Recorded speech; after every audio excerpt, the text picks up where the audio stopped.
The experience is all of the stuff in my mind that is wrapped around the service, right? Okay. So it's how we build them. It's how we onboard them. It's how we work with them in, the day-to-day, week-to-week, month-to-month ways. It's the extras. It's the way that we approach our delivery of the service. To me, that's the experience. Because like I said, the idea of sharing really good business knowledge is the service.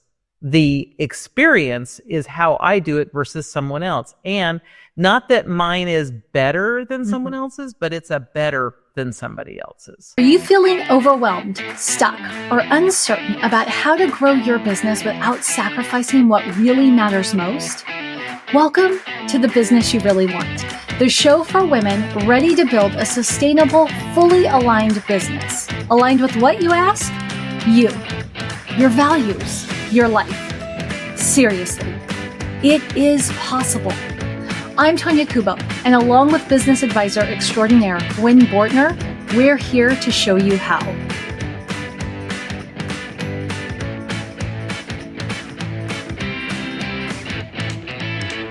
The marketplace is crowded, but you know what? It always has been. Few of us have the privilege of being the only game in town when it comes to our products, our services, or the people who we serve. So what if that's okay? What if the secret to any of our success isn't what we offer, but how we make clients feel in their journey of working with us? My name is Tonya Kubo, and I am joined today by Gwen Bortner of Everyday Effectiveness, as always.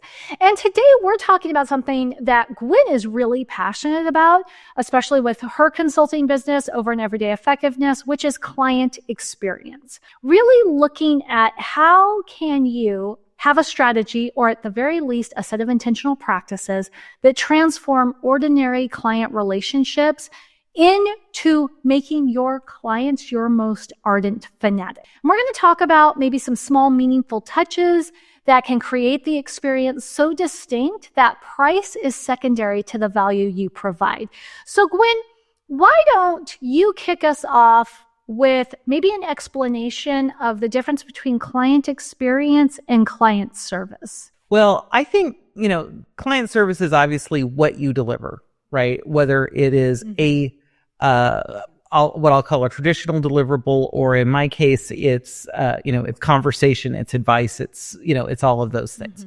That is the service. And it's never quite commoditized, but to some degree, there's a little bit of commoditization to that. I distinguish myself by saying I offer business advisory services, but I'm absolutely positive that there are other people and I know a number of them that also provide business advisory services kind of around the same thing I do, sort of in the same way that I do. Business models may be a little bit different, but fundamentally that's the same. To me, that's the service. Okay. Right? The experience is all of the stuff in my mind that is wrapped around the service, right? Okay. So it's how we build them. It's how we onboard them. It's how we work with them in, the day-to-day, week-to-week, month-to-month ways. It's the extras. It's the way that we approach our delivery of the service. To me, that's the experience. Because like I said, the idea of sharing really good business knowledge is the service. The experience is how I do it versus someone else. And not that mine is better than someone else's, but it's a better than somebody else. Yeah. So how I think of it is I look at client service as reactive, right? It's my reaction to somebody hiring me. And I think of client experience as proactive. And for me, it's a proactive approach to being memorable. So that I love that, reactive versus proactive. I think that's a great. Right, because one person can give 5 of us money, and I feel like the client experience comes into what we proactively do as a result of getting the money that sets us apart from each other. Now, we're recording in 2025. I hope we have listeners listening to us right now, and I hope we have listeners listening to us sometime in 2030. But these are things beyond my control. But what I want to do is kind of put a timestamp on where we're at right now, because I see everything in business cycle. And I know you have too, because you've been at this for like 40 years. But again and again and again and again, it cycles. Right. It cycles out. And sometimes the flavor changes slightly. It goes from vanilla to vanilla bean. So we're in our bourbon vanilla phase, I think, right now. So what I see is there are periods of time, and I think it's when most people would perceive like, quote, good economy, when, all you have to do is like wave a flag and say, hey, I have a business, I have a thing for sale, and the clients come a running. And then there's a period of time where what other people would call a bad economy or a down economy, I don't necessarily see it as the same way, but it's where you actually have to earn your keep. It's not enough to wave the flag and say, hey, I have a thing to sell. You have to wave your flag, say, I have a thing to sell. Here is evidence of my right to sell this thing. Here is evidence that everything I'm telling you is actually something that I can deliver. And here's evidence that I have, fulfilled on my promises with other people. From your perspective, having seen the cycle go up and down, like even longer than I have, where do you think exceptional experiences come into play there? Well, so, an example I use often, because I think everyone has some knowledge of it, whether or not they've actually ever bought a piece of real estate themselves. Mm-hmm. They've seen it. So not too long ago, being a real estate agent was a super, super simple thing, because interest rates were at, like all-time lows. Mm-hmm. And, prices were going kind of through the roof. And so there were bidding wars, and you barely had to like pull a sign out of the back of your car to start putting into someone's front yard. And you were getting 15 offers for the house, right? That's one of those situations that you don't actually have to provide any customer experience really to speak of, because being able to sell a house took no effort whatsoever. You still had to have the skills, you still had to provide the service, you still had to have the licensing, you still had to do the things. But compare that to when I bought my first house way long ago, when the interest rates were 15%. Who knows what they are when someone's listening to this? They are not that high right now. People feel like they're that high. They are not that high right now. And that was a whole different time and place, right, of being a real estate agent, right? And one of my good friends has been a real estate agent for practically that entire time. And to me, this is where the service piece versus the experience piece comes in, right? Because she knows how to provide the experience so that whether it's easy sales or more challenging times, her business is steady. Right. Right? Because she's providing the experience of, I make sure I understand what you really need. I understand what you're really looking for. I take time to work with you as an individual. You are not a transaction. Even when things are, in high bidding wars, I talk to you if you were my, client and we're selling your house, to help you think through what really is the best offer. This one may look like the best offer because it's maybe the highest dollar value, but this other one has some other things on the backside that may actually make this a better offer for you, based on me taking time to understand what's actually important to you as a client. Right? As opposed to, this is a transaction, I need to get as many of these done as I can, as quickly as I can. Yeah. Oh, so I love this real estate example because I have an aunt who's been in real estate for probably 40 years. You've got people in your life, same thing, been for long enough to be through multiple. Exactly. Yeah. My aunt would say, my aunt always says it's always a great time to be in real estate because it's either a buyer's market or it's a seller's market. And if you have any understanding of anything as a real estate agent, you accept the fact that you have to provide excellent service to both, right? You want to be just as helpful and proactive and thoughtful in representing your buyers as you do in representing your sellers, regardless of where the market is. And part of it is helping your buyers understand when it's a seller's market versus a buyer's market, and helping your sellers understand when it's a buyer's market versus a seller's market. And, and it's funny is I have seen the difference between the real estate agents who favor one half of the equation over the other. Oh, yes, absolutely right? True.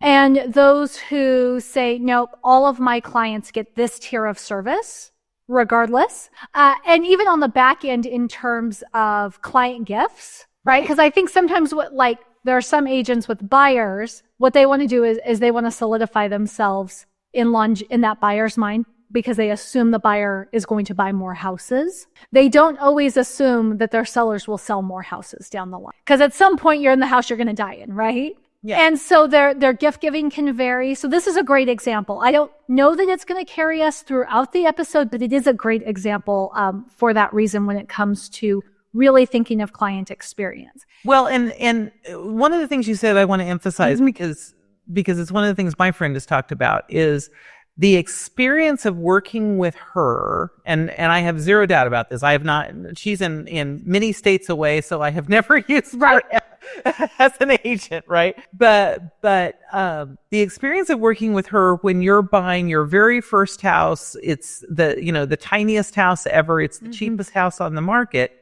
is the same experience when you have gotten promoted 15 times and now are buying one of the biggest houses on the market. And she actually has stories where she, someone came in, they're right out of, this is right out of college. It's their first job. And they've done really well in their job. And they're now one of the top, VPs of these major companies.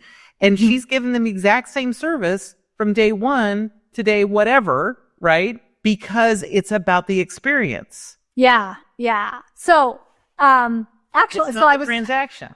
Right. And I was thinking my next question wasn't really going to apply to real estate, but it can. So, because here's the other piece, right, with client experience and really focusing on that exceptional experience is it insulates from price sensitivity. And it insulates from competition. And so there was a story several years now that my aunt had told me. To her, it was the ultimate compliment and sign that she had provided historical great services. There was a client who she'd had for a number of years. She helped them buy their very first home in the area. They'd moved from out of state. And she had helped them upgrade a couple of times. But now they had reached the point where they were looking at buying investment properties. And so they called her up and they were like, hey, how would you like to help us with this house that we're going to buy? It's in a brand new development. Now, here's what I didn't know at the time is when it comes to buying new construction, everything is pretty much by the book. I mean, there's a process. There's not negotiation, right? Because you're talking directly with the builder. So the pricing is fixed and the commissions are pretty much fixed. It's a gift to the real estate agent to help you buy a home in new construction because honestly, everything could just be done yourself. And so my aunt was like, there was no reason under the sun that they had to call me. There was no reason under the sun for them to have me facilitate this transaction. But the client was just like, well, all things being equal, I'd rather you do as much of this as you can and just call me when I need to come in. And you know what? Why can't you get the commission? Not a big deal. Like, it doesn't matter to me, right? 6 of one, half a dozen of the other, which is sort of what I see happening, at least in my own buying experience, when I feel like I get great service. I don't bother price comparing around. No, I tend to be a much more educated consumer. So I know the general range of prices. But it's like, well, all things being equal, plus or minus 5 in either direction, I'll go with this person because I know they do good work. I know they're going to treat me well and they're going to be very mindful of my time and my energy. I pay more for a car wash service and it takes longer because it is absolutely the experience. They they take the time to make sure all the bugs get off the front. Yeah. Driving it through the, the whatever. We pay for different car services. I'm like, oh, it's getting the bugs off the windshield. That is the problem. Yes. Yeah, I mean, but it's the same thing. It's a different. Now, do I do it every single solitary time? No. Mm-hmm. Sometimes I just need the service. Yeah. So I take the commodity version. I do the cheap thing. I just run it through. Mm-hmm. But other times it's like, no, I actually want the car clean. Yeah. And so then I'm going for the experience, because they take time not only to make sure the bugs get off the front, but then I pull the car up and they hand dry everything. Mm-hmm. We live in a very hot part of the planet. It does not take time for things to dry in our world. This is not really an issue in the big scheme of things. But still, having it hand dried is part of the experience. Would they have to do that? No, they don't have to do that. No. But it's part of the experience. Yeah. Okay. What I want to do is somewhat quickly go through sort of all the touch points in the client journey where you can make a conscious decision on whether you want to add to the experience or not. Okay, not all of them, because there's no way that we're coming through all of them, because it's almost infinite. But you're going to highlight some key ones. I was like, no, there's 5 stages of the customer journey in general. Stages. I can believe stages, but not all of the points, because you can practically do it anywhere. Yeah. Okay. So there's you're right though. There is the pre-purchase stage, which has a bazillion points to it. Right. So this is where they're considering, like maybe it's awareness, consideration, decision-making touch point. Then there's onboarding. And that's the first impression, setting expectations. Then there's when you're in that active work or delivery phase, right? So that's your communication, how you update things, reinforcing value. Then there's when you have completed the service, or you're transitioning to maybe another level of service. So that's where you get to celebrate, you have feedback, you provide next steps. And then there's the post-completion. Some might call that the offboarding, right? Where you're maintaining that ongoing connection, the relationship maintenance. So going from there, where would you say moments matter most? Actually intentionally designing that client experience. Where in there do you think they matter? Pre-purchase, onboarding, delivery, completion, transition, or offboarding? Well, they matter in all of them. Let's be honest. Okay. And matter most. That's still the answer. Matter most, though. That's a toughie. Because I think each of them matter most for different reasons at the time. Right. Okay. So let's just try to quickly let's just walk through them. Let's go through them in order. Okay. So like the pre-sale, I think what matters most there is that what they think they're going to experience matches what they actually experience further down the road. Yeah. I think it's the expectations, I'll say management, and I don't necessarily mean management in the true like manipulation kind of managed sort of way. But, it's one of the reasons we started the podcast is because you had said, and it seemed obvious to me, but now that we're doing this, makes perfect sense, that people need to understand what it's going to be like to work with me. I am not going to be just all, oh, you're the best thing ever. Oh, sunshine and rainbows. Because that's not who I am. No, that's not who you are. I'm going to be supportive. I'm going to be super supportive.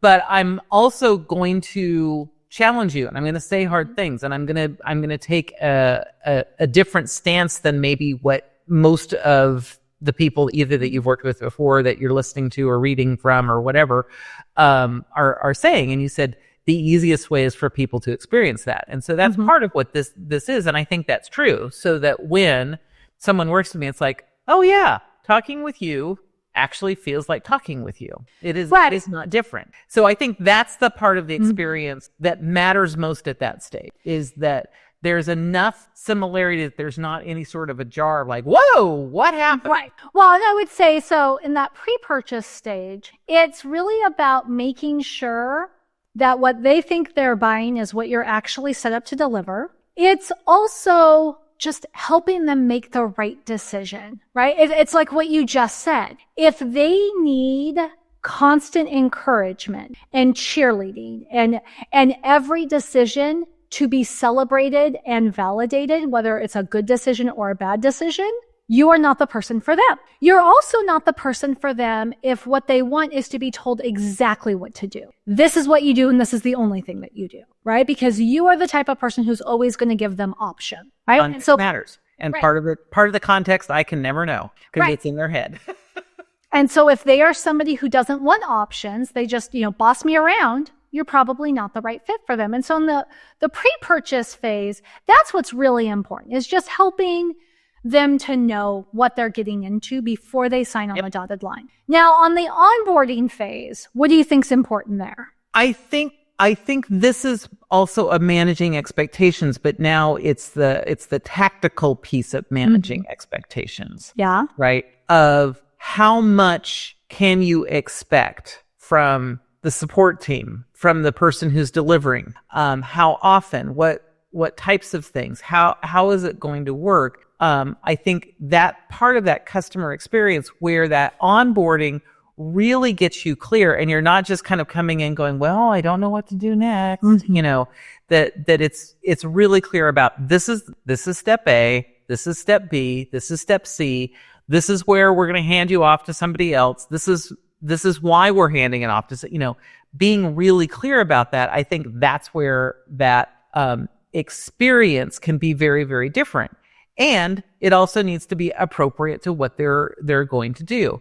Are you going to truly handhold them through every piece? If so, hopefully that's what their experience is going to be in the delivery of the service as well. Because otherwise it's like, oh, they're going to handhold me through every piece. And now I'm out here in the middle of the ocean swimming by myself and I have no idea what's going on. Right.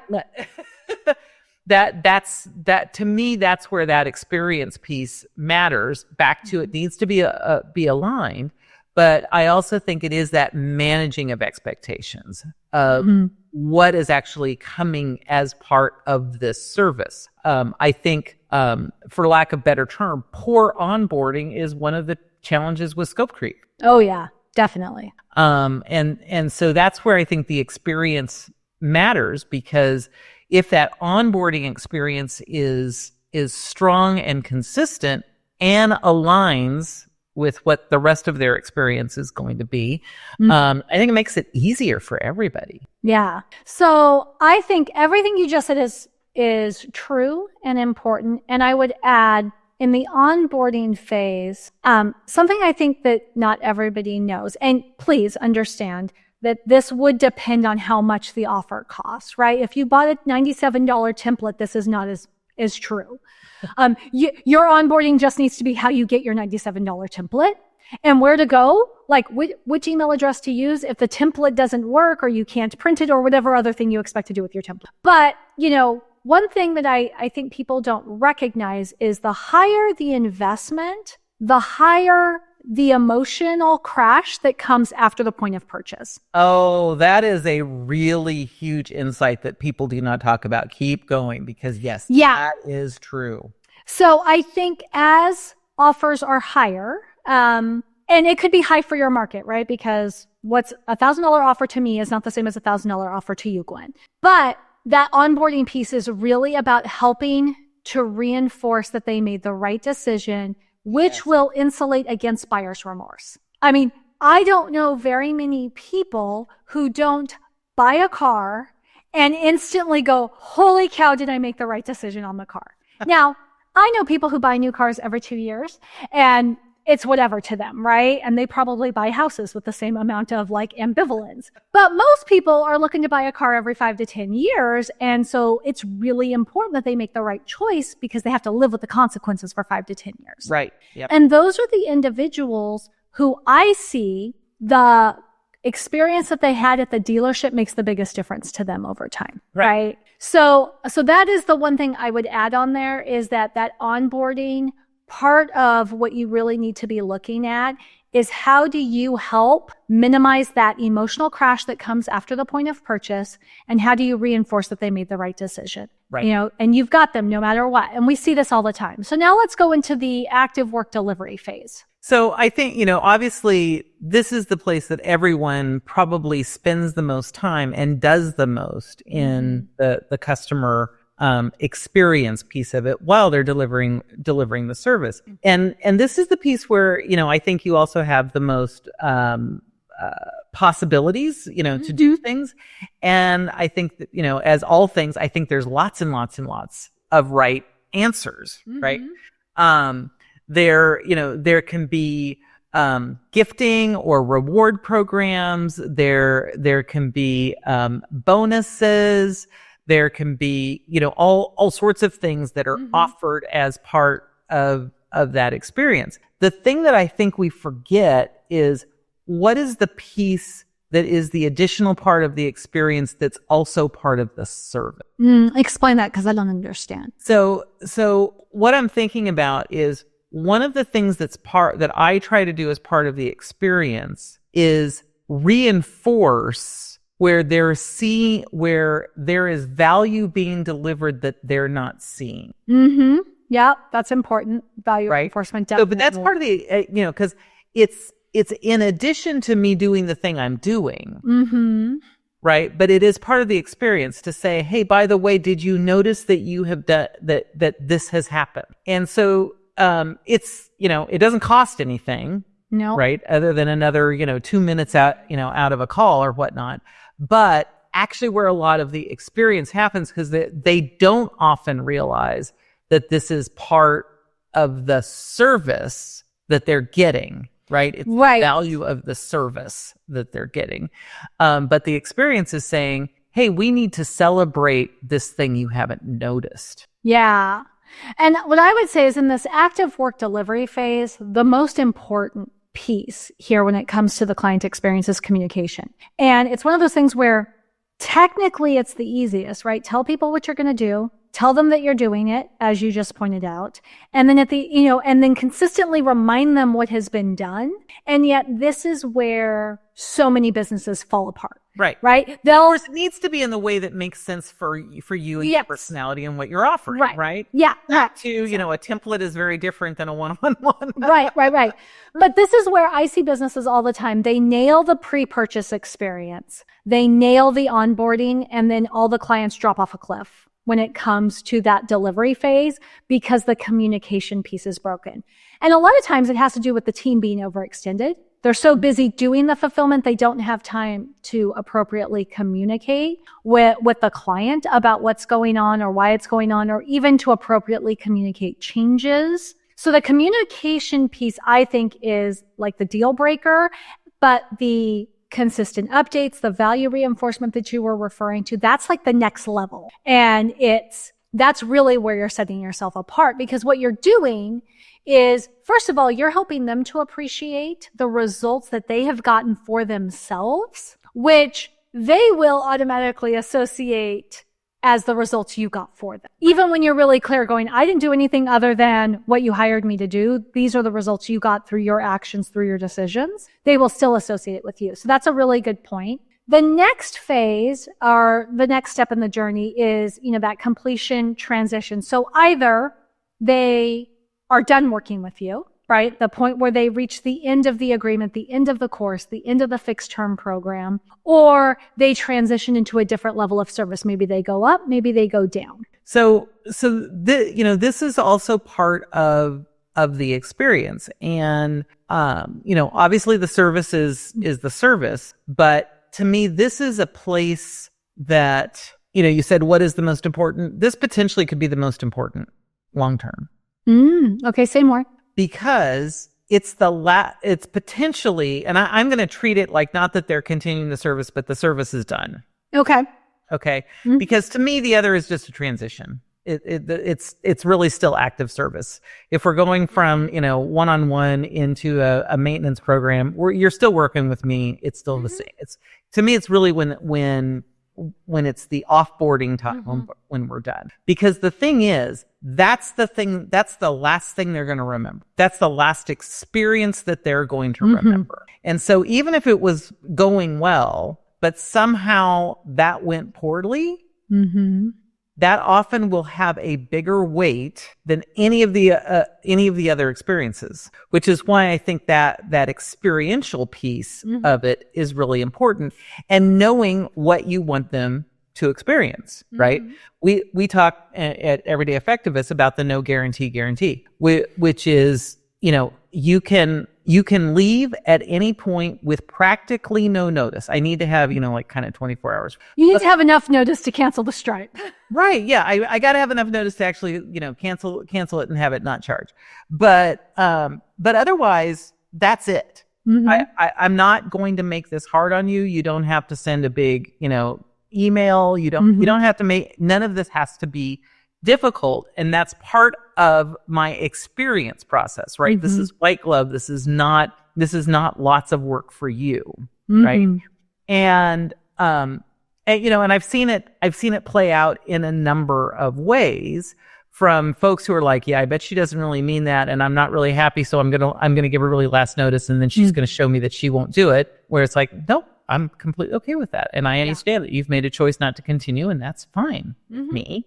Right. Without, any punishment, any guilt, any of those things, to, kind of the other extreme of like, holy moly, I realize I need, this is what needs to happen now. Can you make that happen? It's like, yeah, sure. No problem. Not a big deal. To the much more casual of like, I feel like gotten where I need to go. And it's like, great. I think so too. Let's call this for the time being. All of that still ties into the same experience of we want to make this easy for you. Right. We want to make the whole process easy for you, which means saying I'm done for whatever reason also should be easy. And I've had a number of people who are like, you really meant it. And I was like, well, yeah, why wouldn't I? But I also, and I know you've heard them too, I hear lots of stories where people are like, they are not delivering, they're not doing, I'm trying to get out, and they are not letting me out of my contract. And it's got to be 30 days of written notice and this and that and the other thing. And that's the only thing that they're talking about. Right. Well, and it's funny, there's an online influencer, and she had posted a question about masterminds, right? And I know her. So I know that it's because a lot of people were asking her to create a mastermind. But one of her questions was, for those of you that have participated in masterminds and left them, what happened? Do you still talk to the fellow members of the mastermind? Do you still talk to the person who ran the mastermind? Because her point is everybody that she could think of who had been in a mastermind, like got dropped like a hot potato as soon as they stopped paying the money to be in it. The members of the mastermind no longer talk to them. So while they joined this mastermind to have a peer group at a certain level, they only got that peer group as long as they were paying into the program. And the facilitator, the leader, no longer gave them the time of day once they were no longer paying. And in her thing, her perspective was, well, what's the point if you only get the benefit while you're paying? Because anything that you invest in, especially at a high level, should have some kind of ongoing return. And, your story about having like the experience of leaving being almost more important than the experience of starting reminds me, there was a business here in town. They had 2 locations. They had one in town. They had one, say 20 minutes away. And they made it super easy for me when they had the location in town, super easy to sign up. I had a lot of questions, a lot of concerns, wasn't sure it was the right fit for me, all of those things. Everything was easy and seamless, and there's nothing that we can't figure out.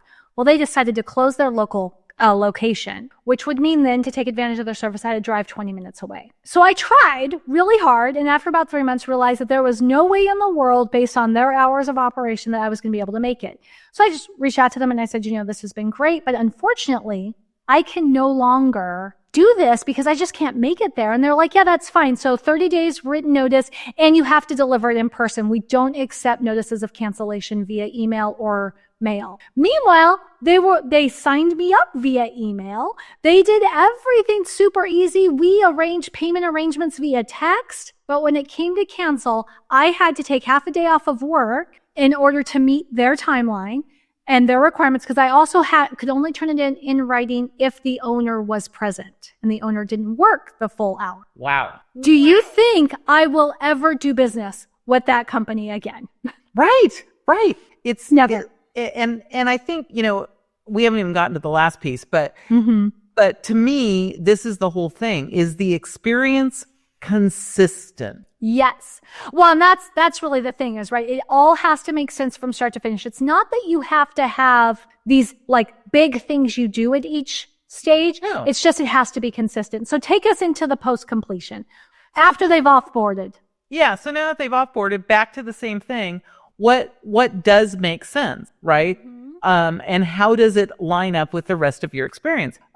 I reach out to former clients randomly from time to time to just check in and see how they're going without any intention of trying to sell them or anything else. In fact, one of my friends was looking to get some folks that had a particular type of, business. And it was like, oh, I've got a handful of people that I've worked with.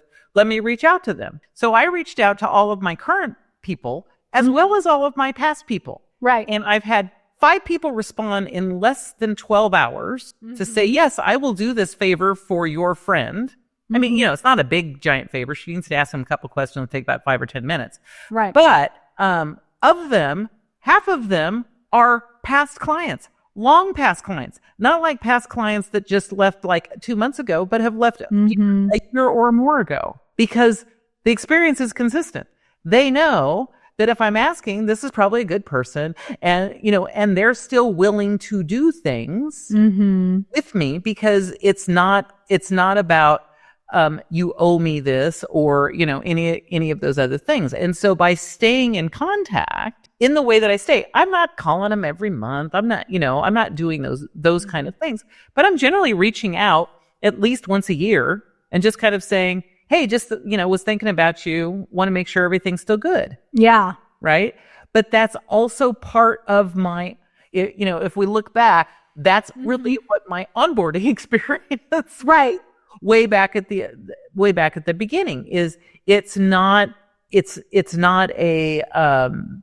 completely transactional, asynchronous kind of thing. At the very beginning, it is also a, hey, I care about you. I'm wanting to know you on a one-on-one basis kind of thing. So it ties back to their experience after starts looking and feeling much like their experience way back at the beginning. Yeah. So it comes full circle. So this, so like I said, because at first I wasn't even reach out to some of the past clients. It was like, they've got the same experience, and we don't have a bad relationship because the experience was consistent the whole way. Yeah. All right. One last question, because we are nearing the end of our time here.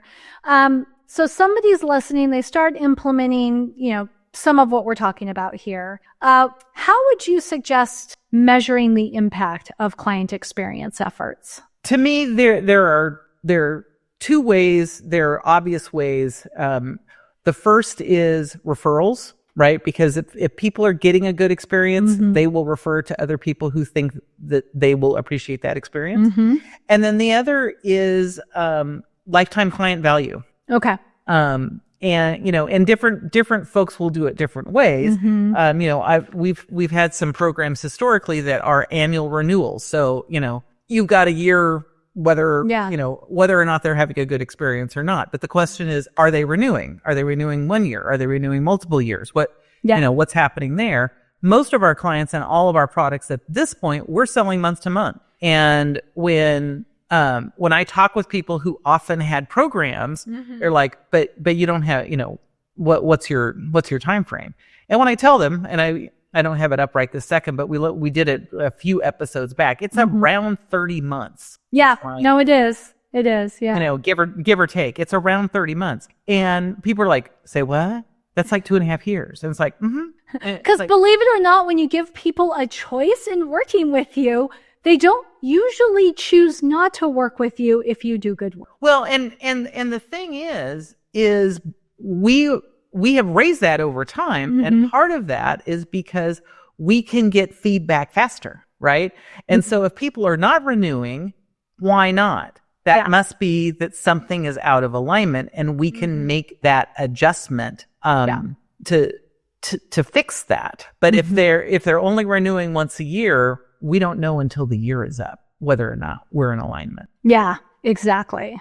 Well, and what we're talking about really is, here's the lesson I hope you are taking away if you are listening, is that creating a memorable client experience, it's not about how much you spend. It's not about grand gestures. It's not about expensive gifts. It's about the level of attention you pay at the key moments that matter to your client. And consistency. And consistency, correct. So when you map out your client journey and take some time identifying where those small personalized touches can make the biggest impact, you create a foundation for loyalty. And what you do is you ensure that their experience is in alignment from start to finish, which I think is the really critical point that you are making there, Gwen. And so, maybe you've never thought about this before. Maybe this is brand new, in which case doing everything that we just talked about would be pretty stinking overwhelming. So maybe start by mapping it out and then just looking at one phase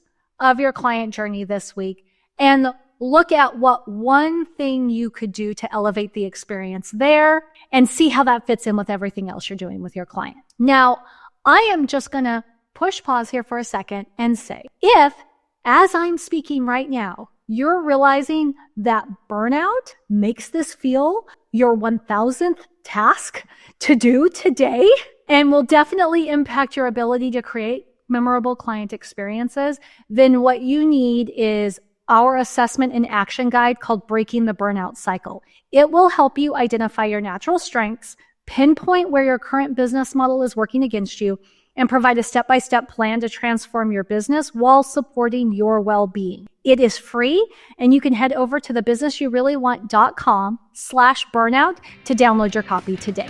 Thanks for tuning in to The Business You Really Want with Gwen Bortner. I'm Tonya Kubo, reminding you that sustainable success is within reach. Make sure to subscribe to the show and visit thebusinessyoureallyWant.com for more resources. Until next time, keep dreaming big and acting with intention.